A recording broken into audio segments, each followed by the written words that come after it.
Monier বিকালের নাস্তায় আজকে সুজির মাফিন কেক তৈরি করে দিয়েছি। মাশাআল্লাহ, কেকগুলো অনেক বেশি সুন্দর হয়েছে, সেই সাথে খেতেও অনেক বেশি মজা। কেকগুলো তৈরি করার জন্য আমি এখানে বেশ কিছুটা পরিমাণ দুধ নিয়েছি, একটা ডিম, সাথে নিয়েছি একটা কলার পরিমাণ মতো সুজি। এবার আমি সুজিটাকে দুধ দিয়ে বেশ কিছুক্ষণের জন্য ভিজিয়ে রাখবো, প্রায় 10 মিনিটের মতো ভিজিয়ে রাখবো। এতে করে কিন্তু সুজিটা খুব ভালোভাবে ফুলে উঠবে। এভাবে ভিজিয়ে রাখার কারণে কিন্তু কেকটা অনেক বেশি সফট হবে। সুজিটাকে দুধের সঙ্গে খুব ভালোভাবে মিক্স করে নিব। এবার একটা ঢাকনা দিয়ে বেশ কিছুক্ষণের জন্য ঢেকে দিব। প্রায় 10 মিনিট পর আমি ঢাকনাটা খুলে দেখলাম সুজিটা অনেক বেশি ফুলে গেছে। এবার একটা ব্লেন্ডারের জারের মধ্যে আমি একটা ডিম ভেঙে নিব, সেই সাথে দিয়ে দিব অর্ধেকটা পরিমাণ কলা।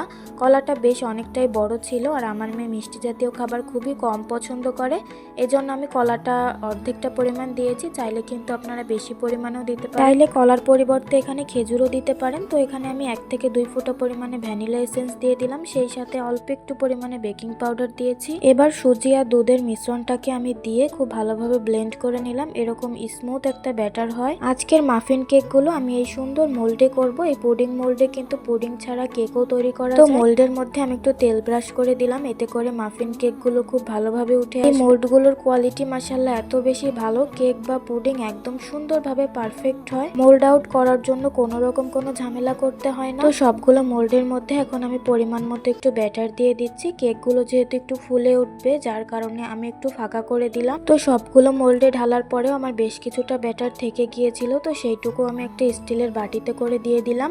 এবার সবগুলো আমি একসঙ্গে দিয়ে দিলাম চুলায়। অন্য কেকের তুলনায় এই সুজির কেকটা হতে একটু বেশি সময় লাগে, প্রায় 40 মিনিটের মতো আমি এগুলোকে বেক করে নিয়েছি। মাশাআল্লাহ, কেকগুলো কিন্তু অনেক সুন্দরভাবে হয়েছিল। এই মোল্ডে তৈরি করার কারণে কিন্তু কেকগুলো এত বেশি সুন্দর লাগে দেখতে, সেই সাথে খেতেও অনেক বেশি মজার। বাচ্চাদেরকে একবার হলেও এই সুজির মাফিন কেকটা তৈরি করে দিবেন, অনেক বেশি পছন্দ করবে। আমার মেয়ে মাশাআল্লাহ সুজির এই মাফিন কেকগুলো খুবই পছন্দ করেছে। চাইলে বাচ্চাদের সকাল কিংবা বিকালের নাস্তাতেই মাফিন কেকগুলো তৈরি করে দিতে পারেন, বাচ্চারা কিন্তু খুবই পছন্দ করবে।